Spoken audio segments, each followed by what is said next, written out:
Allora, qua siamo nella parte, nell'ingresso di quello che abbiamo chiamato santuario. Perché? Perché qua, come potete vedere, ci sono i resti di un bacile che probabilmente veniva utilizzato per i riti di purificazione prima dell'ingresso.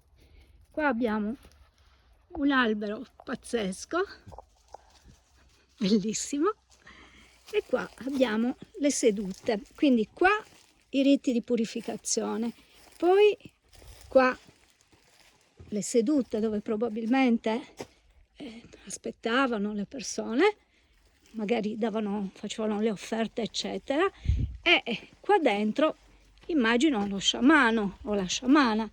Qua c'è questa roccia che potrebbe essere un bettile, non lo so. Qua sicuramente il focolare che abbiamo visto già dall'alto.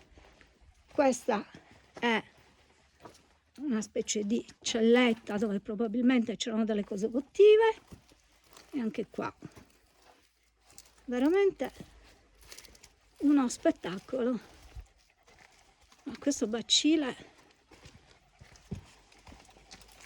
stimola la mia fantasia, ma tanta fantasia. Guardate che bellezza.